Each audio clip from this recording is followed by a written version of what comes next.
الله وبركاته إن الحمد لله نحمده ونستعينه ونستغفره ونعوذ بالله من شرور أنفسنا ومن سيئات أعمالنا من يهده الله فلا مضل له ومن يضلل فلا هادي له وأشهد أن لا إله إلا الله وحده لا شريك له وأشهد أن محمدا عبده ورسوله صلى الله تعالى عليه وعلى آله وصحبه وسلم تسليما كثيرا أما بعد সম্মানিত দিনী ভাতৃমণ্ডলী, আজ 23 জিলহজ 1441 হিজরি মোতাবেক 13 আগস্ট 2020 বৃহস্পতিবার দিন গিয়ে জুমাবারের রাতে,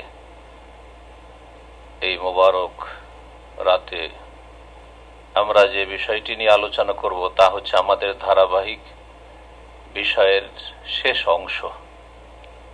চলে আসছিল আমাদের আলোচনা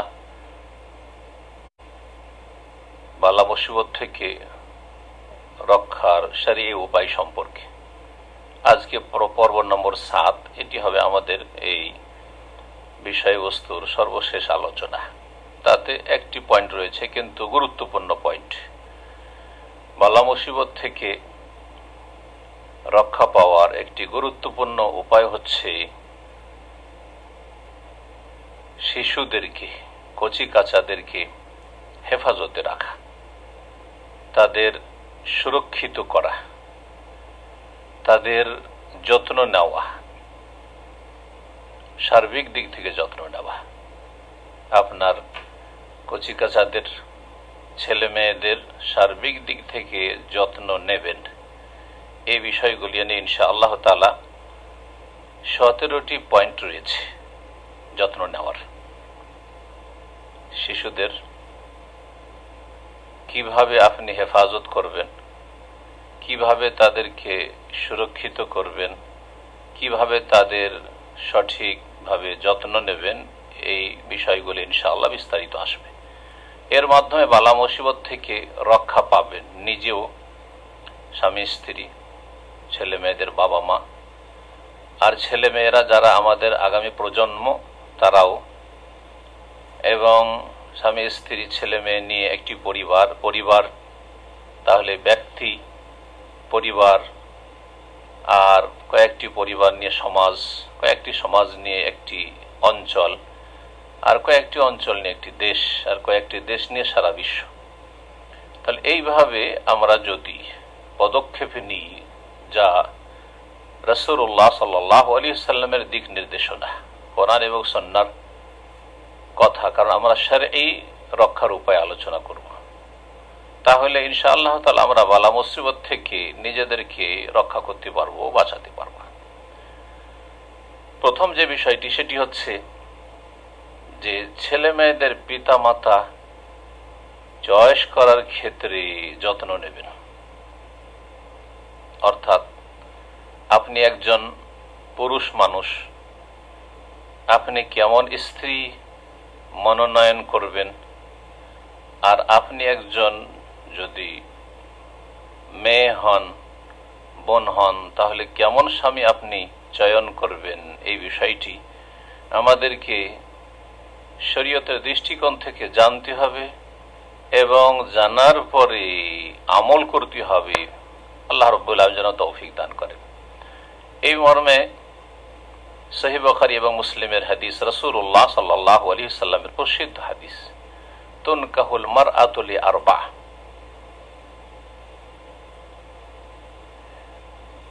নারীদেরকে বিবাহ করা হয় 4টি বৈশিষ্ট্য বা গুণ দেখে।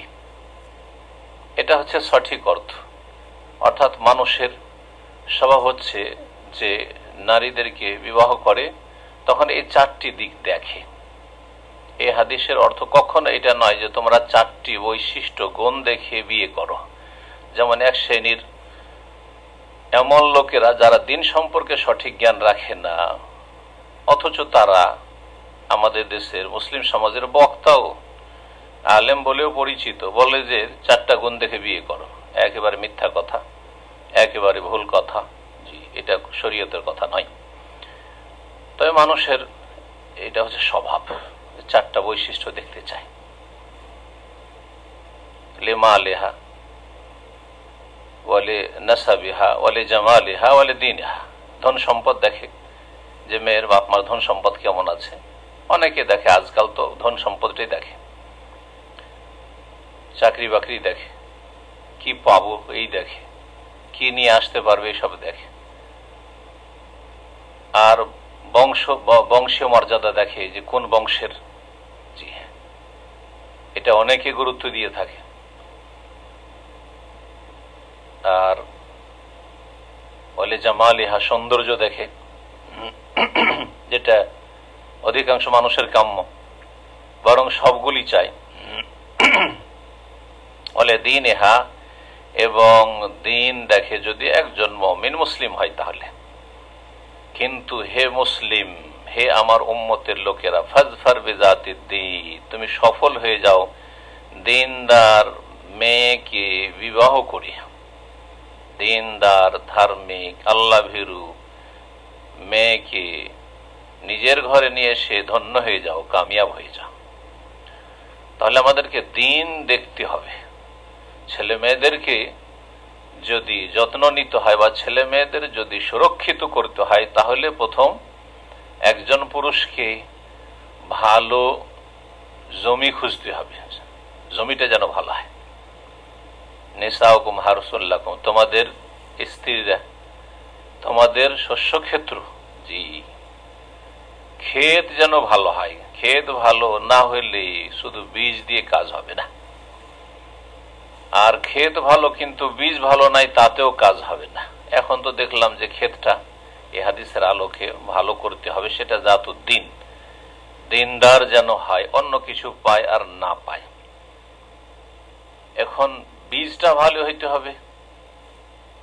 এর দলিল সুনানে তিরমিজিতে হাদিস রয়েছে রাসূলুল্লাহ সাল্লাল্লাহু আলাইহি ওয়াসাল্লামের, তা হচ্ছে যে আপনি কোন ছেলেকে মেয়ে বা বোন দেবেন, কার সাথে অভিভাবক নিজের মেয়ে অথবা বোনকে তুলে দেবে।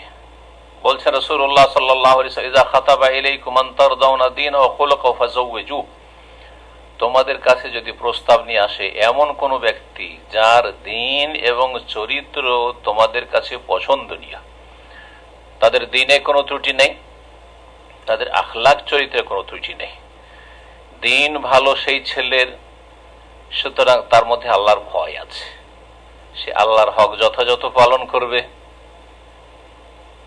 তার আকীদা ঠিক আছে, তার 5 ওয়াক্ত সালাত ঠিক আছে, ফরজ ওয়াজিব ঠিক আছে, কাবিরা গুনাহ থেকে বেঁচে থাকে, আর আখলাক চরিত্র ভালো, যেটা দিনের একটা গুরুত্বপূর্ণ অংশ।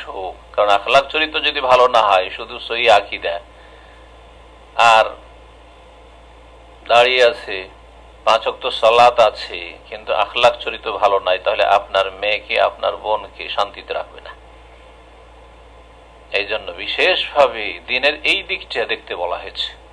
যখন কাউকে মেয়ে দেবে তখন তার দিনের সাথে বিশেষ করে দিনের একটা গুরুত্বপূর্ণ অংশ, যার ভিত্তিতে সবচাইতে শ্রেষ্ঠ মানুষ হতে পারে। জি, তোমাদের মধ্যে সবচাইতে সম্মানিত ভালো মানুষ, আহসানুকুম আখলাকা বা আহসানুকুম খুলুকা, যার চরিত্র যত বেশি ভালো সে তত বেশি ভালো মানুষ, যার চরিত্র যত বেশি ভালো সে তত বেশি জান্নাতে রাসূলুল্লাহ সাল্লাল্লাহু আলাইহি ওয়াসাল্লামের নিকটবর্তী থাকবে। যখন কোনো ছেলেকে দেখবে যে তার দিন ভালো, আখলাক ভালো, ফাযাওয়িজুহু, তখন তার সাথে বিয়ে দিয়ে দাও তোমাদের মেয়েদের, বোনদের। আর এর বিপরীতটা যদি করো, দুনিয়াদারি দেখো, কার চাকরি আছে, কার পয়সা আছে, কে বিদেশে থাকে, কে পশ্চিমা দেশে থাকে, কার ভবিষ্যৎ উজ্জ্বল দেখছি, পার্থিব ভবিষ্যৎ, আসল ভবিষ্যৎ দেখেন না, স্থায়ী ভবিষ্যৎ দেখতে চান না অধিকাংশ মানুষ। তারা অনেক ধন সম্পদ থাকা সত্ত্বেও দুনিয়ার সুখের সামগ্রী, ভোগ বিলাসের সামগ্রীতে কোনো অভাব নেই, তারপরেও তাদের বাড়ি জাহান্নাম হয়ে গেছে, তাদের পারিবারিক জীবন জাহান্নামের মতো দাও দাও করে চলছে, আত্মহত্যা করতে বাধ্য হচ্ছে অথবা মেরে ফেলে দেওয়া হচ্ছে। বড় বড় ঘরে এইসব অঘটনের কথা শুনছেন আপনারা। তো যখন আপনি দিনদার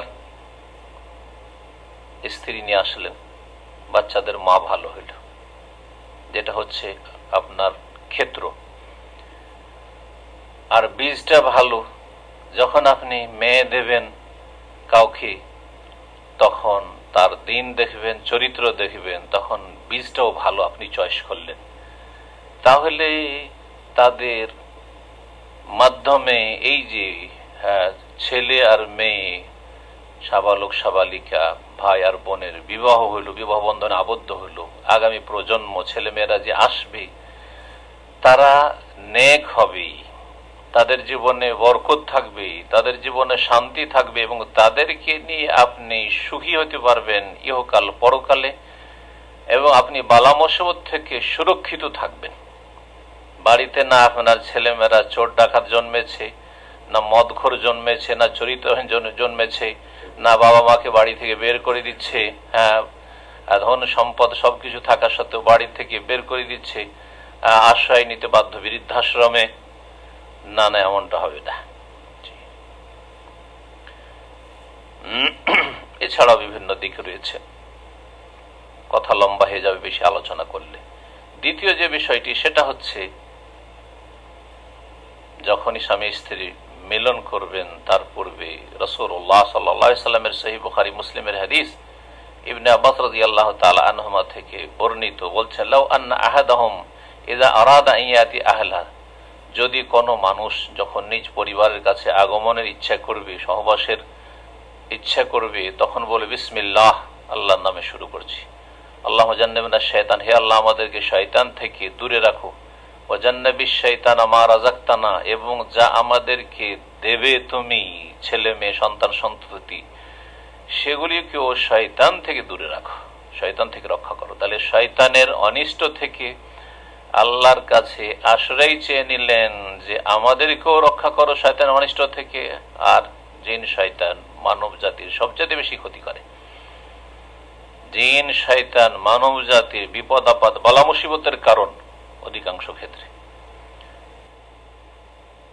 আর যা আমাদের আসবে ছেলে মেয়ে, সেগুলিকেও শয়তানের অনিষ্ট থেকে রক্ষা করো। বলছেন রাসূলুল্লাহ ফাইন্নাহু ইন ইউকাদ্দার বাইনাহুমা ওয়ালাদুন ফি যালিক, এই সহবাসের মাধ্যমে যদি তাদের জন্য সে নির্ধারিত থাকে ছেলে মেয়ে, লাম ইয়াদুররুহু শাইতানুন আবাদা, শয়তান কখনো তাদের ক্ষতি করতে পারবে না, কোনো ক্ষতি হবে না। আপনার আগামী প্রজন্ম নেক প্রজন্ম হবে, যাদেরকে নিয়ে আপনি যতদিন দুনিয়া থাকবেন সুখে শান্তিতে থাকবেন। আর যখন দুনিয়া থেকে চলে যাবে, আওয়ালাদিন সালিহিন ইয়াদুর, নেক সন্তান দোয়া করবে আপনাদের জন্য। 3 নম্বর যে কাজটি সেটা হচ্ছে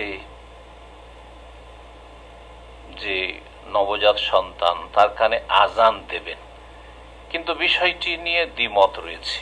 এই মর্মে যে হাদিস রয়েছে সেই হাদিস যঈফ। যারা যঈফ বলেছেন তারা বলছেন না এই আমল করা যাবে না, আর যারা বলছেন যে একামতের হাদিস যঈফ, আজানের হাদিসটা হাসান পর্যন্ত পৌঁছচ্ছে বা হালকা যঈফ, কয়েকটি সূত্র থেকে আসার জন্য সেটা হাসান বলা যেতে পারে, যেমন আল্লামা ইমাম ইবনে উসাইম রাহমাতুল্লাহ আলাইহি তাই বলেছেন আজান দেওয়া সুন্নাত, তিনি বলছেন। আর একামতের হাদিস যঈফ। ইবনুল কাইয়িম রাহমাতুল্লাহ আলাইহি এই মতটি পোষণ করেছেন। সহিহ আকীদার আলেমদের মধ্যে বিষয়টিতে দ্বিমত রয়েছে, সুতরাং বাড়াবাড়ি কোনো প্রয়োজন নেই এই ক্ষেত্রে। যদি কেউ মনে করেন যে এটা আমার কাছে যঈফ বলে স্বীকৃত, বা সাধারণ মানুষ তো সেটা সিদ্ধান্ত করতে পারবে না, এত বড় আলেমরা আইম্মারা ইখতিলাফ করেছেন, তো যিনি বলেছেন হাদিস যঈফ সেটার উপরেই আপনার আস্থা ভরসা বেশি, তাহলে আপনি আমল করিয়েন না। কিন্তু যারা বলছেন না যে আজানের হাদিসটি আমল করা যেতে পারে, এমনকি শেখ ইবনে বাজ রাহমাতুল্লাহ আলাইহি তার ফতোয়াও রয়েছে, তিনি বলছেন যে এই মর্মে হাদিসে দুর্বলতা আছে, কিন্তু কেউ যদি আজান দেয় তাহলে তার উপর কোনো আপত্তি করবেন না, আর কেউ যদি আজান না দেয় তবুও আপনি আপত্তি করবেন না। তাহলে যাকে যেটা ভালো লাগছে, যেটাকে ঠিক মনে করছেন আপনি, আকরাব ইলা সুন্নাহ, সহিহ সুন্নাহর কাছাকাছি মনে করছেন, আমল করেন। এই নিয়ে বাড়াবাড়ি করা চরমপন্থীদের কাজ।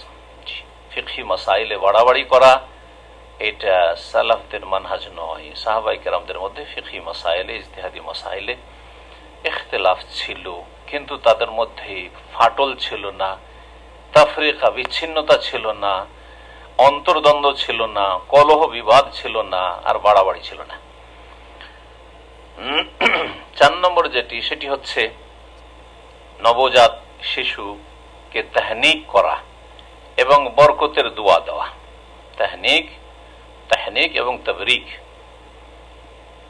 তাবরিক হচ্ছে বরকতের দোয়া দেওয়া, আর তাহনিক হচ্ছে বাচ্চা জন্মানোর পরে পরিষ্কার পরিচ্ছন্ন করার পরে মুখে কোনো নেক মানুষের চিবানো খেজুর চিবিয়ে ওই বাচ্চার মুখে দিয়ে দিবেন। এটি রাসূলুল্লাহ সাল্লাল্লাহু আলাইহি সাল্লাম করেছেন। এখন এটা রাসূলুল্লাহ সাল্লাল্লাহু আলাইহি সাল্লামের সাথে খাস, যেহেতু রাসূলুল্লাহ সাল্লাল্লাহু আলাইহি সাল্লামের প্রত্যেকটি বস্তুতে বরকত ছিল। তার থুথু মোবারকে বরকত ছিল, তার ঘামে বরকত ছিল, তার শরীরের প্রতিটি অঙ্গে প্রত্যঙ্গে বরকত ছিল, এবং এই তাবারুক রাসূলুল্লাহ সাল্লাল্লাহু আলাইহি সাল্লামের আসারের সাথে খাস। যারা বলেছেন এই বিষয়টি যে এটি রাসূলুল্লাহ সাল্লাল্লাহু আলাইহি ওয়াসাল্লাম যেহেতু করেছেন অন্যান্য সাহাবারা করেননি, তারা বলছেন খাস। বেশ কিছু ওলামারা এরকম বলেছেন। যদি এই মতটিকে আপনি প্রাধান্য দেন বা যেসব ওলামারা প্রাধান্য দিচ্ছেন আপনি যদি পছন্দ করেন তাহলে অসুবিধা নেই। অধিকাংশ ওলামারা বলেছে যে এটা আম সবার জন্য। সুতরাং কোনো নেক ব্যক্তির চিবানো খেজুর বাচ্চার মুখে দেবেন, খেজুর। আর খেজুর না হইলে অন্য কোনো মিষ্টিও দেওয়া যায়, বা এমন কোন নাম রাখা হয়েছে যার কোনো অর্থই খুঁজে পান না, তাহলে বদলিয়ে দেন, বদলানো সম্ভব হইলে। শিরকি নাম রাখবেন না, বেদাতি নাম রাখবেন না, খারাপ অর্থ বহন করে ওই রকম নাম রাখবেন না। জি, ভালো নাম পছন্দ করবেন এবং নামটি সপ্তম দিনে রেখে নেবেন, বিলম্ব করবেন না। আগে থেকে চয়েস করে নিতে পারেন, জন্মের আগে থেকে চয়েস করে নিতে পারেন, প্রথম দিন থেকে চয়েস করে নিতে পারেন, সিদ্ধান্ত নিতে পারেন এই নামই রাখবো। সপ্তম দিনে ঘোষণা করে দিলেন যে আমরা এই নাম রাখলাম, তার আগেই যদি জানাজানি হয় কোনো সমস্যা নেই ইনশাআল্লাহ।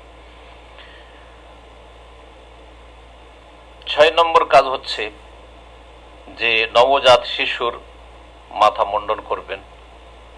যেই চুলগুলি নিয়ে ভূমিষ্ঠ হয়েছে মায়ের পেট থেকে, সেগুলিকে আজা, কষ্টদায়ক বস্তু বলা হয়েছে। ওই অমিত আনহুল আজা, কষ্টদায়ক বস্তুগুলিকে দূর করবে। সপ্তম দিনে হলে সবচাইতে ভালো এটা।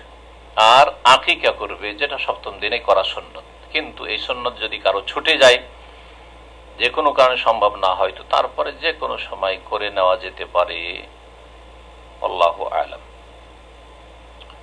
7 নম্বর যে বিষয়টি, সেটি হচ্ছে যে নবজাত শিশুর খাতনা করবেন। জি, আর এই খাতনা সপ্তম দিনে করাই হচ্ছে মুস্তাহাব বা ভালো। আর যত ছোট অবস্থায় করবেন, নাবালক অবস্থায়, ছোট অবস্থায় করবেন, একেবারে অল্প বয়সে, তত বেশি ভালো, তত কষ্ট কম হবে। আমাদের সমাজে অজ্ঞতার কারণে, দিন থেকে বা দিনের জ্ঞান থেকে দূরে থাকার কারণে ছেলেদের বয়স হয়ে যায় 8 বছর, 10 বছর, 12 বছর, এমনকি হাই স্কুলে চলে গেছে 14 বছর, 15 বছর। আউযুবিল্লাহ, বলছে খাতনা হয়নি, মুসলমানই হয়। আর খাতনাকে মুসলমানই বলা একটি বিদাত। খাতনা মুসলমানই নয়, মানে খাতনা করলে, চামড়া কাটলেই শুধু মুসলমান হয়ে যায়, আর চামড়া না কাটা থাকলে সে হিন্দু অথবা খ্রিস্টান হয়। এটা যে হালত, অজ্ঞতা। আরো বিদাত আছে খাতনা সংক্রান্ত, যেটা বাড়ানো বেশি যাবে না, শুধু এতটুকু বলি। সেটা হচ্ছে যে খাতনা করার সময় কালিমা পড়তেই হবে, লা ইলাহা ইল্লাল্লাহ মুহাম্মাদুর রাসূলুল্লাহ। এই ধারণা নিয়ে মনে করে যে ওই ওস্তাদ ডেকেই খাতনা করতে হবে, আর হাসপাতালে খাতনা করা যাবে না, কারণ ওখানে তো কালিমা পড়েন না। এইরকম প্রশ্ন অনেক ভাই বোনেরা আমাকে করেছেন বিভিন্ন সময়। জি, খাতনা দিয়ে মুসলমান হওয়া যায় না, তবে খাতনা একটি গুরুত্বপূর্ণ বিষয়, সেটা ওয়াজিব। এবং খাতনা না করলে তাতে শরীর স্বাস্থ্যের যেমন ক্ষতির আশঙ্কা রয়েছে, তেমনি সেখানে দিনের ক্ষয়ক্ষতির আশঙ্কা রয়েছে, বা খুব বেশি সম্ভাবনা রয়েছে। সেটা হচ্ছে সেখানে পেশাব বা বড় হওয়ার পরে, সাবালক হওয়ার পরে বীর্য সেখানে জমে থেকে যাবে, আর সেখানে নাপাকি থেকে যাবে। জি, সুতরাং খাতনা করতে হবে। খাতনা না করলে মুসলমান হয় না, এটা অনেকে নিয়ে মুসলিম হয়েছে, খাতনা করতে চায় না, আগে খাতনা স্বীকার করুক তারপরে কালিমা পড়াবো। আরে ওর 5 ওয়াক্ত সালাতের খবর নাই না, খাতনা করবে কিনা আগে জান। না না, এইসব মূর্খতা। যদি কোনো নিউ মুসলিম ভয় করে খাতনাকে, যে আমি এত বড় হ্যাঁ না ভয় লাগছে খাতনা করবো না, খাতনা করতে স্বীকার নাও করে আমি তারপরেও তাকে জাহান্নাম থেকে অন্তত বাঁচিয়ে দেন। আর কেউ খাতনা না করে মারা গেলে জাহান্নামই হবে না। কিন্তু যদি লা ইলাহা ইল্লাল্লাহ মুহাম্মদুর রাসূলুল্লাহর শাহাদাত ছাড়া মুসলিম হয়, ইসলাম কবুল করা ছাড়া কেউ যদি দুনিয়া থেকে চলে যেতে, চিরস্থায়ী জাহান্নামী হবে। সুতরাং যেন খাতনা করা না করা এটি যেন বাধা হয়ে না দাঁড়ায় কারো ইসলাম দাওয়াতে বা ইসলাম কবুল করা, এই বিষয়টি মনে রাখবেন। অনেকে এইসব হিকমা বুঝেন না। আস্তে আস্তে দিনের বিধিবিধান নিউ মুসলিমকে জানাতে হবে। 8 নম্বর যে বিষয়টি, যার মাধ্যমে বালা মুসিবত থেকে নিজেকে রক্ষা করবেন, নিজের পরিবারকে, প্রজন্মকে রক্ষা করবেন, তা হচ্ছে সন্ধ্যাবেলা বাচ্চাদের খেলাধুলার জন্য বাইরে ছাড়বেন না। এই বিষয়টি এর আগেও বিস্তারিত আলোচনা করেছি। সন্ধ্যাবেলা যখন সূর্য ডুবতে যাচ্ছে বা ডুবছে বা ডুবে গেছে, না আধা ঘন্টা 1 ঘন্টা হয়ে যাওয়ার পর তারপরে বাইরে ছাড়েন। কিন্তু ঠিক মাগরিবের সময়, মাগরিবের একটু আগে পরে, এই সময়গুলিতে বাইরে বাচ্চারা ছোটাছুটি করে না, এটা করবেন না। এতে শয়তান ক্ষতি করবে। সেই সময় শয়তান সারা পৃথিবীতে ছোটাছুটি করে, বিচরণ করে। 9 নম্বর বালা মুসিবত থেকে রক্ষা পাওয়ার জন্য বাচ্চাদের যে সুরক্ষিত করতে হবে তা হচ্ছে ছেলে মেয়েদের ভালো ইসলামী প্রতিপালনের জন্য সচেষ্ট হওয়া, ইসলামী তরবিয়তের চেষ্টা করা। এই ইসলামী তরবিয়তের বিভিন্ন দিক রয়েছে। ছেলে মেয়েদের প্রতিপালন সম্পর্কে আমার বিস্তারিত একাধিক আলোচনা আছে, আর অন্যান্য দিনী ভাইদের, শেখদের যেসব আলোচনা আছে অথবা লিখনী আছে, সেগুলিতে উপকৃত হইতে পারেন। সংক্ষেপে শুধু একটি কথা বলবো, তা হচ্ছে, বা 2টি কথা বলবো, তা হচ্ছে যে বিশুদ্ধ দিনের জ্ঞান দেবেন, ইলমান নাফি। ছোট থেকে আপনি ইংলিশ শিখাচ্ছেন ইংলিশ মিডিয়ামে দিয়ে, বাংলা শিখাচ্ছেন যেহেতু মাতৃভাষা, বা অন্য কিছু শিখাচ্ছেন, আপনি ওকে বাকপটু করছেন। আজকাল ছোট ছোট কচিকাচারা মুখ ফুটলে এমন বেশি কথা বলতে পারে যে আমরা এখন হইতে পারবো না। এসব শিখাচ্ছেন আপনি, বিভিন্ন অ্যাক্টিং শিখাচ্ছেন। না না না, তার আগে আপনি দিন শিখান, দিনের ইলম দেন, তাকে আল্লাহ সম্পর্কে জ্ঞান দেন, তাওহীদ সম্পর্কে জ্ঞান দেন, আখিরাত সম্পর্কে জ্ঞান দেন, ঈমানের যে 6টি রুকন স্তম্ভ সে সম্পর্কে জ্ঞান দেন, ইসলামের যে 5টি স্তম্ভ রয়েছে সে সম্পর্কে জ্ঞান দেন, আর ভালো আখলাক চরিত্রের জ্ঞান দেন। তো ইলম দেওয়া। আর দ্বিতীয় যে বিষয়টি বলে এগিয়ে যাব তা হচ্ছে যে 7 বছর বয়স থেকেই সালাতের তরবিয়ত করা, 5 ওয়াক্ত সালাত পড়তে বলা, সাথে নিয়ে পড়ার চেষ্টা করা। ছেলে হইলে বাবা তাকে সাথে নিয়ে পড়বে, মেয়ে হইলে মা 7 বছর বয়স হয়েছে বা 7 বছর এখন শুরু হয়েছে, সুতরাং তাকে সাথে নিয়ে সালাত পড়ার চেষ্টা করবে। মুরু আওলাদাকুম বিসসালাতি ওয়া হুম আবনাউ সাব'i সিনিন, তোমাদের ছেলে মেয়েদেরকে সালাতের নির্দেশ দাও যখনই 7 বছর বয়স হবে। ওয়াদরিবহুম আলাইহা, আর বেত্রাঘাত করো, মায়ের দাও যদি ঢিলামি করে, না পড়তে চায়। ওয়া হুম আবনাউ 10 সিনিন বা ইযা বালাগু 10 সিনিন, যখন 10 বছরে পৌঁছে যাবে। 7 বছরেও ফরজ হয় না, 10 বছরেও ফরজ হয় না। মেয়েদের সাবালিকা বা সাবালিকা হওয়ার লক্ষণ যদি দেখা যায় 10 বছরে অনেকে দেখা যায়, তো তখন ফরজ হতে পারে। কিন্তু ছেলেদের ক্ষেত্রে সাধারণত 14-15 আগে কোনো লক্ষণ দেখা যায় না। আর সর্বশেষ হচ্ছে 15 বছর বয়স, কোনো লক্ষণ দেখা যাচ্ছে না, 15 বছর বয়স হয়ে গেছে ছেলের, তাহলে সাবালক হয়ে গেছে। সাবালক হলে 5 ওয়াক্ত সালাত ফরজ হবে, কিন্তু আপনাকে 7 বছরে 5 ওয়াক্ত সালাত পড়ার হুকুম দিতে হবে, 10 বছরে চাপ সৃষ্টি করে পড়াইতে হবে। 7 থেকে নিয়ে 7, 7, 14, 8 বছর আপনি তার দ্বীনি তরবিয়ত করলেন, সালাতের প্রশিক্ষণ দিলেন। সালাত যখন এইভাবে আপনি শেখাবেন বা এইভাবে সালাতের তরবিয়ত দেবেন ছেলে মেয়েকে, তার আগে পূর্ব শর্ত হচ্ছে বেশ কিছু শর্ত, তার মধ্যে একটি হচ্ছে তাহারাত। সুতরাং 7 বছরের ছেলে মেয়েকে আপনি তাহারাত, পবিত্রতা শেখাবেন। পবিত্রতার একটি হচ্ছে ওযু, ওযুর নিয়ম নীতিমালা। ওযু জানেন আর আপনি 7 বছর 8 বছরের ছেলে মেয়েকে নিয়ে সালাত পড়ছেন, না না না, ওযু শিখাইতে হবে। সহি তরিকার ওযু শিখাইতে হবে, আর তারপরে পবিত্রতা কি জিনিস এগুলো শিখাইতে হবে। সব কথা তারা মনে রাখতে পারবে, তাদের স্মৃতি শক্তি প্রখর, মাশাআল্লাহ। তো তাহারাত শিখাইতে হবে। সালাত পড়লে কাপড় পাক রাখতে হয়, কাপড়ে যেন পেশাব পায়খানা না লেগে থাকে, এটাও শিখাইতে হবে। সালাত পড়লে যেই জায়গায় সালাত পড়বে সেই জায়গাটি পাক পবিত্র রাখতে হবে, সব শিখাইতে হবে, শিখাতে হবে। যদি পানি না থাকে তাহলে তায়াম্মুম করতে হবে, এইসব শিখাইতে হবে। আর তারপরে অন্য অন্য যেসব বিধিবিধান রয়েছে শিখাবেন, এবং যেটা বাস্তবায়ন করা সেটা বাস্তবায়ন করবে। সিয়ামের জন্য অভ্যস্ত করতে হবে ছোট থেকে। না 15 বছর বয়স হবে তখন সিয়াম শুরু করে, রমজান মাসের সিয়াম না, শুরু করেন 9 বছর 10 বছর এই বয়সগুলো থেকে, ছোট দিনে বিশেষ করে। আর বড় দিন হইলেও চেষ্টা করেন যে তারাও যেন এই সিয়ামগুলি পালন করে, এবং এর মাধ্যমে দ্বীনি তরবিয়ত হয় তাদের। এক কথায় দ্বীনি তরবিয়ত। দ্বীনি তরবিয়তে বড়দের সম্মান করা, ছোটদের আদর করা, স্নেহ করা, যাতে করে লড়াই ঝগড়া না করে, মারামারি না করে, এবং চরিত্র গঠন হয় ছোট থেকে। 10 নম্বর যে বিষয়টি সেটি হচ্ছে যে আপনার ছেলে মেয়েরা একাধিক যখন থাকবে তাদের মাঝে আপনি সুবিচার করবেন, তাদের ক্ষেত্রে ন্যায় নীতি অবলম্বন করবেন, অবিচার করবেন না। এই মর্মে রাসূলুল্লাহ সাল্লাল্লাহু আলাইহি ওয়াসাল্লাম প্রসিদ্ধ হাদিস রয়েছে নোমান বিন বাশির থেকে বর্ণিত। নোমানে যখন জন্ম হইল, তার মা ছিল ছোট স্ত্রী বাশির রাদিয়াল্লাহু তাআলা আনহুর। তখন তিনি চাইছিলেন যে এই ছেলের জন্য কিছু উপঢৌকন, স্পেশাল কিছু দিয়ে দিক, আর রাজিও করে নিল। আর বলল যে ঠিক আছে তুমি দিবা, তো এইটাকে শক্ত করা হোক কথাটিকে। রাসূলুল্লাহ সাল্লাল্লাহু আলাইহি ওয়াসাল্লামকে সাক্ষী রেখে এসো।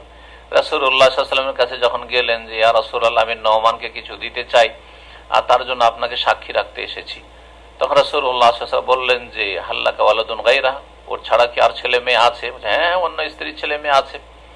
সবাইকে দিয়েছ কি? বলছেন না না, সবাইকে দিন, এই ছোট ছেলেটাকে দিচ্ছি, ওর মা খুব পীড়াপিড়ি করছে সেই জন্য তাকে দিচ্ছি। রাসূলুল্লাহ সাল্লাল্লাহু আলাইহি ওয়াসাল্লাম বলে ইত্তাকুল্লাহ, আল্লাহকে ভয় করো, ওয়াদিলু বাইনা আওলাদিকুম, তোমাদের ছেলে মেয়েদের মাঝে সুবিচার করো, ন্যায় প্রতিষ্ঠা করো। আরো বলেছেন যে ফাইন্নী লা আশহাদু আলা জাওরিন, আমি জুলম অত্যাচারের উপর সাক্ষী থাকতে পারি না। জি, আল্লাহকে ভয় করতে হবে এবং ছেলে মেয়েদের মাঝে সুবিচার করতে হবে। একটাকে শুধু চাষি বানিয়ে রেখে দিলেন, যেমন আমাদের গ্রামে গঞ্জে করে, বড় ছেলেকে অথবা একটা ছেলেকে, মেজুটাকে হোক যেটাকে হোক, চাষি বানিয়ে, কৃষক, মূর্খ বানিয়ে রেখে দিল, আর একটাকে একবার ডাক্তার ইঞ্জিনিয়ার বানিয়ে দিল। হ্যাঁ, না না না, এমন করবেন না। সবগুলিকে আপনি একই রকম ভাবে প্রতিপালনের চেষ্টা করবেন, দিন দুনিয়ার শিক্ষা দেওয়ার চেষ্টা করবেন, সব শিখাবেন। তারপরে কেউ পারলো না, ব্যর্থ হলো, সেটা তার তকদির তখন, কিন্তু আপনি সবার ক্ষেত্রে চেষ্টা করবেন যে সবাইকে শিক্ষিত করি। 11 নম্বরে যে কাজটি করবেন বালা মুসিবত থেকে রক্ষার জন্য, আর বাচ্চাদের বালা মুসিবত থেকে রক্ষার ক্ষেত্রে 14 নম্বর পয়েন্ট ছিল, আর তা হচ্ছে বাচ্চাদের হেফাজত করা। সেটা হচ্ছে যে আপনি আপনার ছেলে মেয়েদেরকে অভাবী করে রেখে যাবেন না। বিবাহ করেছেন আর তারপরে ছেলে মেয়ে আছে বা ছেলে মেয়ে হবে, আর সমস্ত টাকা অপচয় করেছেন, অপব্যয় করেছেন, এত বেশি খরচ করে দিয়েছেন, 1 পয়সাও বাঁচান না। না, কিছু বাঁচাবার চেষ্টা করবেন যথাসাধ্য। আর বিশেষ করে গুনাহের কাজে যদি টাকা পয়সা নষ্ট করেন তাহলে আরো বড় অপরাধ করলেন। যদি জায়েজ কাজে হয় তবুও আপনি আগামীর জন্য কিছু টাকা পয়সা বাঁচাবার চেষ্টা করবেন, যাতে করে আপনার ছেলে মেয়েরাকে একটু সচ্ছল রেখে যেতে পারেন। আজকে যে প্রবাসে থাকছেন, কিসের জন্য থাকছেন? ওর চাইতে মূর্খ আর কি আছে যে ব্যক্তি এই প্রবাস জীবনে আসার পরে টাকা পয়সা যা ইনকাম করে তা ফুটিয়ে দিয়ে খালি হাতে চলে যায়। 5 বছর 10 বছর তাকে কিছুই নেই, তার কাছে খালি হাতে ফিরে যাচ্ছে। অথবা বাপ মাকে সব দিয়ে দিয়েছে, সব খরচ করে ফেলেছে, ছেলে মেয়েদের জন্য কিছুই রাখেনি। এমনটা করবেন না, তখন পারিবারিক ফাসাদ হবে। আপনার স্ত্রী অসন্তুষ্ট আপনার উপর, আপনার ছেলে মেয়েরা অসন্তুষ্ট যে আমার বাবা কি করেছে আমাদের জন্য, কিছুই তো করেনি, কিছুই রাখেনি। ছেলে মেয়েদেরকে যথাসাধ্য সচ্ছল রেখে যাওয়ার চেষ্টা করবেন, বৈধ পন্থায়, হারাম রোজগার করে নয়। সহিহ বুখারী মুসলিমের হাদিস, রাসূলুল্লাহ সাল্লাল্লাহু আলাইহি ওয়াসাল্লাম বলেন ইন্নাকা ইনতাজার ওয়ারাসাতাকা আগনিয়া খায়রুন মিন আন তাজারাহুম আলাতান ইয়াতাকাফাফুন নাস। তুমি যদি তোমার ওয়ারিসিন উত্তরাধিকারী ছেলে মেয়েদেরকে সচ্ছল রেখে যাও এটা বেশি ভালো তাদেরকে অভাবী রেখে যাওয়ার তুলনায়। অভাবী যদি রেখে যাও তাহলে তারা হয়তো বাধ্য হয়ে ইয়াতাকাফাফুন নাস, লোকের দ্বারস্থ হবে, হাত পেতে বেড়াবে সবার কাছে। এমনটা করিও না, তুমিও বদনাম হবে, লাঞ্ছিত অপদস্থ হবে, আবার তোমার ছেলেরা অসন্তুষ্ট হয়ে ভালো দোয়া বেরোবে না। জি, সুতরাং যথাসাধ্য তাদেরকে দ্বীনি তরবিয়তের সাথে সাথে দিন তাদেরকে দিয়ে যান, তার সাথে সাথে কিছু দুনিয়াও তাদের জন্য রেখে যাওয়ার চেষ্টা করেন, বা দুনিয়াতেও যেন তারা সুখী হয় এর জন্য সচেষ্ট হবেন। আল্লাহ যেন তৌফিক দান করেন এবং আমাদের দিন দুনিয়ার সার্বিক ক্ষেত্রে আল্লাহ যেন বরকত দান করেন। 12 নম্বর যে বিষয়টি ছেলে মেয়েদের সুরক্ষার ক্ষেত্রে, তা হচ্ছে ছেলে মেয়েদের সাথে সার্বিক ক্ষেত্রে নম্র আচরণ করা। সবার সাথে নম্র আচরণ করা, কিন্তু বিশেষভাবে কচি কাচাদের সাথে নম্র আচরণ করা, রূঢ় ব্যবহার না করা, জি, শক্ত পাষণ্ড না হওয়া, এবং তাদের উপর মায়া করা, দয়া করা। তাদের যদি ধমক দেন তো মায়ার সাথে দয়ার সাথে, জি, শাসন করেন তবু মায়ার উদ্দেশ্যে তাদের কল্যাণের জন্য। সহিহ বুখারী মুসলিমের হাদিস, রাসূলুল্লাহ সাল্লাল্লাহু আলাইহি ওয়াসাল্লাম বলেছেন, ইন্নাল্লাহ ইউহিব্বুর রিফকা ফিল আমরি কুল্লি, আল্লাহ রাব্বুল আলামিন প্রত্যেকটি বিষয়ে নম্রতা ভালোবাসেন, এবং নম্রতার উপর আল্লাহ রাব্বুল আলামিন যতটা দেন কঠোরতার উপর দেন না। মা কানা রিফকু ফি শাইইন ইল্লা জানা, কারো মধ্যে যদি নম্রতা থাকে তাহলে তাকে সুসজ্জিত করে দেয়, সুন্দর অলংকৃত করে দেয়। ওমা নজিয়া মিন শাইইন, আর কারো মধ্য থেকে যদি নম্রতাকে ছিনিয়ে না হয়, কেড়ে না হয়, তার অন্তরে নম্রতা নেই, তার আচরণে নম্রতা নেই, তা ইল্লা শানাহু, তাহলে তাকে দোষযুক্ত করে দেয়। এটা আইব তার জন্য। ছেলে মেয়েদের সুরক্ষার ক্ষেত্রে 13 নম্বর যে বিষয়টি, সেটা হচ্ছে যে 10 বছর বয়স হওয়ার আগে ছেলে মেয়েদেরকে মারবেন না। যদি মারারও প্রয়োজন হয়, বদমাইশি করছে, দুষ্টামি করছে, মারবেন না। এটা কয়টা লোক জানেন আজকাল মুসলিম সমাজের? মুসলিম ভাই বোনেরা আরে 3 বছর 4 বছরের বাচ্চাকে মারে, আর ভূতের মতো মারে। 5 বছর 7 বছর বাচ্চাকে গরু মারা করে মারে। আউযুবিল্লাহ, মোটেই মারা চলবে না। তাহলে মনে রাখবেন যে রাসূলুল্লাহ সাল্লাল্লাহু আলাইহি ওয়াসাল্লাম দ্বীনের সবচেয়ে গুরুত্বপূর্ণ বিষয় তাওহীদের পরে, লা ইলাহা ইল্লাল্লাহ মুহাম্মাদুর রাসূলুল্লাহ, এই দুটো বাক্যর শাহাদাতের পরে হচ্ছে 5 ওয়াক্ত সালাত। সেই ক্ষেত্রেও বলছেন ওয়াদরিবুহুম আলাইহা, মারবে যদি নামাজ ঠিক করে না পড়তে চাই। কখন? ইযা বালাগা 10 সিনিন, যখন 10 বছর বয়সে পৌঁছবে। তাহলে এই হাদিস আমাদের জন্য স্পষ্ট করি যে আমাদের ছেলে মেয়েদের তরবিয়তের ক্ষেত্রে যদি দুষ্টামিও করি, পড়াশোনা করছে না, সালাতের ক্ষেত্রে যেখানে 10 বছরে মারতে বলা হচ্ছে, তাহলে আপনার ছেলে স্কুলে গিয়ে ভালো রেজাল্ট করছে না, পড়াশোনা করছে না, হোমওয়ার্ক করছে না, আর 3 বছর 4 বছর বয়সে আপনি কেজিতে ভর্তি করে দিচ্ছেন, আর তারপরে আপনি ক্লাস 1-এ, ক্লাস 2-এ, 5 বছরের, 6 বছরের, 7 বছরের ছেলে মেয়েদেরকে মারধর করছেন, নাজায়েজ কাজ করছেন আপনি, এবং এর মাধ্যমে আপনি ক্ষতি করছেন না, আপনি নিজের ক্ষতি করছেন, আপনার এই ছেলে মেয়ে কচি কাচার ক্ষতি করছেন। জি, ভালো তরবিয়ত করলেন না আপনি, আর আপনি বিপদ আপদ থেকে মুক্ত নন আপনার পারিবারিক জীবনে। মনে রাখবেন রাসূলুল্লাহ সাল্লাল্লাহু আলাইহি ওয়াসাল্লাম এই দিক নির্দেশনা দিয়েছেন।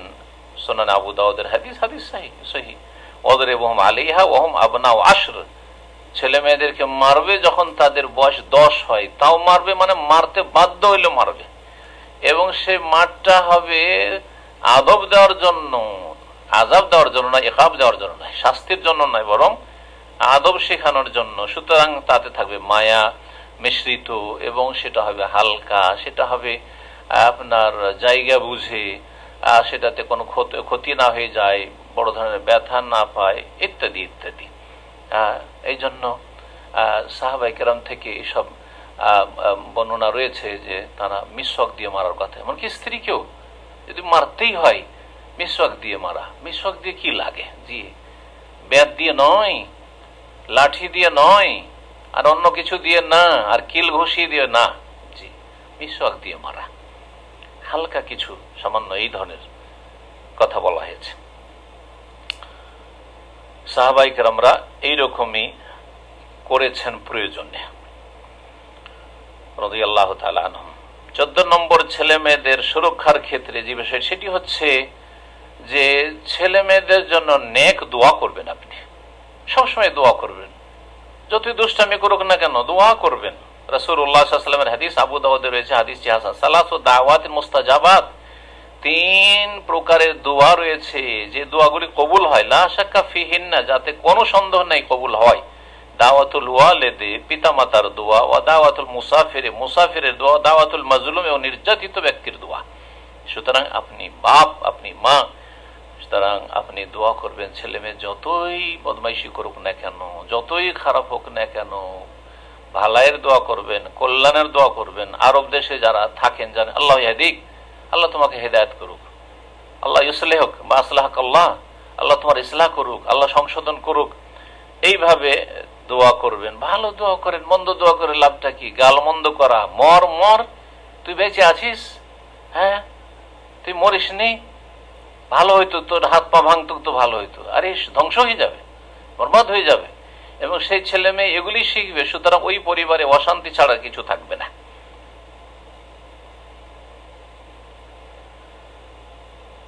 15 নম্বর বিষয় ছেলে মেয়েদের সুরক্ষার ক্ষেত্রে, যেটার মাধ্যমে আপনি বালা মুসিবত থেকে নিজেও রক্ষা পাবেন আর আপনার পরিবার রক্ষা পাবে, ছেলে মেয়েরা রক্ষা পাবে, তা হচ্ছে আপনার কচি কাচাকে আল্লাহর আশ্রয় রাখবেন। তাদের জন্য আল্লাহর কাছে যাবতীয় অনিষ্ট থেকে আশ্রয় চাইবেন, বদনজরের অনিষ্ট থেকে, সেহের জাদুর অনিষ্ট থেকে, মানুষ শয়তান জিন শয়তান অনিষ্ট থেকে আশ্রয় কামনা করবেন রব্বুল আলামিনের কাছে, এবং তাদেরকে আল্লাহর স্মরণে বা আল্লাহর আশ্রয় রাখবেন। এই মর্মে ইবনে আব্বাস রাদিয়াল্লাহু তাআলা আনহু থেকে হাদিস রয়েছে সুনান আবু দাউদ, তিরমিজিতে। রাসূলুল্লাহ সাল্লাল্লাহু আলাইহি ওয়াসাল্লামের আমল ছিল, যে আমল আমাদের জন্য উসওয়ায়ে হাসানাহ, উত্তম আদর্শ। কানা রাসূলুল্লাহ ইউআউযিদুল হাসানা ওয়াল হুসাইন, রাসূলুল্লাহ সাল্লাল্লাহু আলাইহি ওয়াসাল্লাম হাসান এবং হুসাইন এই দুই নাতিকে আল্লাহর আশ্রয় রাখতেন। এই বলতেন কি, ওয়াইযুকুমা বিকালিমাতিল্লাহি তাম্মা মিন কুল্লি শাইতানি ওয়া হাম্মা ওয়া মিন কুল্লি আইনিল লাম্মা, তোমাদের উভয়কে আমি আল্লাহর পূর্ণ কালেমার মাধ্যমে আল্লাহর আশ্রয় রাখছি, বা আল্লাহর পূর্ণ কালেমার আশ্রয় রাখছি। আল্লাহর আশ্রয় রাখা, আল্লাহ রাব্বুল আলামিন সত্তা, এবং আল্লাহর কালেমাত হচ্ছে আল্লাহর সিফাত, আল্লাহর গুণ। তো আল্লাহ রাব্বুল আলামিন পূর্ণাঙ্গ কালিমা যে আল্লাহর গুণ, তার আশ্রয়ে রাখছি, তার মাধ্যমে তোমাদেরকে আল্লাহর পানাই রাখছি। মিন কুল্লি শাইতানি ওয়া হাম্মা, প্রত্যেক শয়তান থেকে, ওয়া হাম্মা এবং বিষাক্ত কোন প্রাণী থেকে, সাপ বিচ্ছু থেকে, ওয়া মিন কুল্লি আইনিল লাম্মা এবং যে কোনো বা প্রত্যেক বদনজর থেকে, কুদৃষ্টি থেকে। যে কুদৃষ্টি নিক্ষিপ্ত হলে বা নিক্ষেপ করলে লেগে যায়, বদনজর লেগে যায়, তা থেকে আশ্রয় রাখছি। আল্লাহ রাব্বুল আমাদের প্রজন্মের, আমাদের ছেলে মেয়েদের সবার যেন আল্লাহ হেফাজত করেন। এবং তার সাথে সাথে রাসূলুল্লাহ বলতেন যে এটি হচ্ছে ইব্রাহিম আলাইহিস সালামের সুন্নাত। বলতেন যে হাকাযা কানা ইব্রাহিম ইউআউযু ইসহাক ওয়া ইসমাঈল আলাইহিমুস সালাম, এইভাবে ইব্রাহিম খলিলুল্লাহ আলাইহিস সালাতু সালাম তার দুই ছেলে ইসমাইল এবং ইসহাক আলাইহিমুস সালামকে আল্লাহর আশ্রয় রাখতেন। ওয়াইযুকুমা বিকালিমাতিল্লাহি তাম্মা মিন কুল্লি শাইতানি ওয়া হাম্মা ওয়া মিন কুল্লি আইনিল লাম্মা। আল্লাহ রাব্বুল আলামিন আমাদের সকলের যেন হেফাজত করেন। 16 নম্বর হচ্ছে যে কচি কাঁচা ছেলে মেয়েদের উপর কখনো বদদুয়া দেবেন না, নেক দোয়া দেবেন। আর যদি তা সম্ভব না হয়, এতই হতভাগা হন, তাহলে চুপ থাকবেন। ভালো কথা বলার তৌফিক যদি না হয় তো চুপ থাকবেন। রাগ হয়ে গেছে তারপর বদদুয়া দেন, চরম রাগ হয়ে গেছে তারপর বদদুয়া দেন না, আপনি নেক দোয়া দেন, না হলে চুপ থাকেন, বদদুয়া দিবেন না। বলছেন 16 নম্বর যে বদদুয়া কখনো দিবেন না। রাসূলুল্লাহ সাল্লাল্লাহু আলাইহি ওয়াসাল্লামের যে হাদিস, তিরমিজির হাদিস, সেই হাদিসটি মজলুমের দোয়া কবুল হয়, মুসাফিরের দোয়া কবুল হয়। আর দাওয়াতুল ওয়ালিদি আলা ওয়ালাদি, বাপ মা যদি ছেলে মেয়েদের বিপক্ষে দোয়া করে, বদদোয়া করে দেয়, তো সেটাও দ্রুত কবুল হয়। যেমন নেক দোয়া কবুল হয়, তেমনি বদদোয়া কবুল হয়। সুতরাং কখনো খারাপ কথা বলবেন না, ছেলে মেয়েদের ক্ষেত্রে বদদোয়া দিবেন না। কখন যে লেগে যায়, আল্লাহর দরজা খোলা থাকে আর সেই বদদোয়া লেগেছে, জি এটা হতে পারে। আপনি হয়তো ইচ্ছা করে বলেননি, মুখ দিয়ে বেরিয়েছে, না মুখ দিয়েও বের করবেন না আপনি। 17 নম্বর এবং সর্বশেষ পয়েন্ট, যার মাধ্যমে ছেলে মেয়েদের হেফাজত করবেন, আর ছেলে মেয়েদের হেফাজতের মাধ্যমে আপনি বালা মুসিবত থেকে রক্ষা পাবেন, আপনার স্ত্রী বালা মুসিবতে রক্ষা পাবে, আপনার পরিবারের সদস্য বালা মুসিবত থেকে রক্ষা পাবে, আপনার সমাজ, আপনার দেশ, আপনার বংশধর, আত্মীয় স্বজন বালা মুসিবতে রক্ষা পাবে। তা হচ্ছে যখনই ছেলে মেয়েদেরকে দেখবেন, সে নিজের ছেলে মেয়ে হোক অথবা অন্যের ছেলে মেয়ে হোক, অথবা ধন সম্পদকে দেখবেন, নিজের ধন সম্পদ, গাড়ি বাড়ি, নারী হোক, জমি জায়গা হোক, বাগান হোক, অথবা অন্যের ধন সম্পদ হোক, তখন বলবেন মাশা আল্লাহ, কমপক্ষে মাশা আল্লাহ।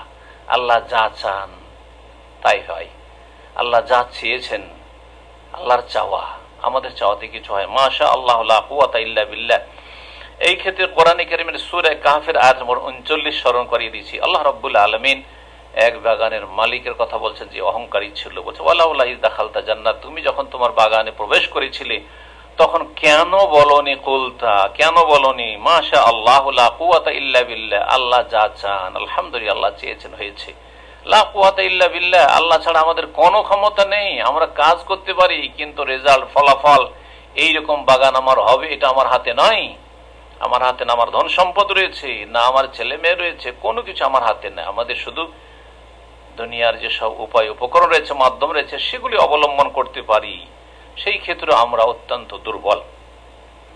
এই মর্মে একটি হাদিস রয়েছে, যদিও হাদিসটি যঈফ, আল্লামা আলবানী রাহিমাহুল্লাহ তাআলা সিলসিলা যঈফার 2012 নম্বরে নিয়ে এসেছেন, কিন্তু হাদিসটি যঈফ হওয়া সত্ত্বেও কোরআনের আয়াত যেহেতু এ মর্মে রয়েছে মাশাআল্লাহ লা কুওয়াতা ইল্লা বিল্লাহ, সুতরাং অবশ্যই তার বরকত এবং ফায়দা রয়েছে। বলছেন ওই হাদিসটিতে, মা আনআমাল্লাহু আলা আবদিন নি'মাতান ফি মালিন আও আহলিন আও ওয়ালাদিন, যদি আল্লাহ রাব্বুল আলামিন কোন বান্দাকে কোন নিয়ামত দেন, ধন সম্পদের, পরিবারের, স্ত্রী, ছেলে মেয়ে, স্বামী, অথবা যা কিছু দিয়েছেন, ফাকালা, গাড়ি বাড়ি, আর কিছু, যদি বলে মাশা আল্লাহ লা কুওয়াতা ইল্লা বিল্লাহ, এটা যদি বলে, ফায়ারা ফিহা আফাতান দুনাল মাউত, মৃত্যু ছাড়া অন্য কোনো আপদ বিপদ দেখবে না। মরণ তো হবে, কিন্তু মৃত্যু ছাড়া, মরণ ছাড়া অন্য কোন আপদ বিপদ দেখবে না। আল্লাহু তাআলা আলাম। আর মনে রাখবেন যে কোরআনে কারীমের উপর আমল করলে অবশ্যই বরকত রয়েছে। সুতরাং আমরা নিজের ছেলে মেয়ে হোক, নিজের ধন সম্পদ হোক, নিজের গাড়ি বাড়ি হোক, অন্য কিছু হোক, অন্যের হোক, বলো মাশা আল্লাহ, এই প্রচলনগুলি আমরা করব।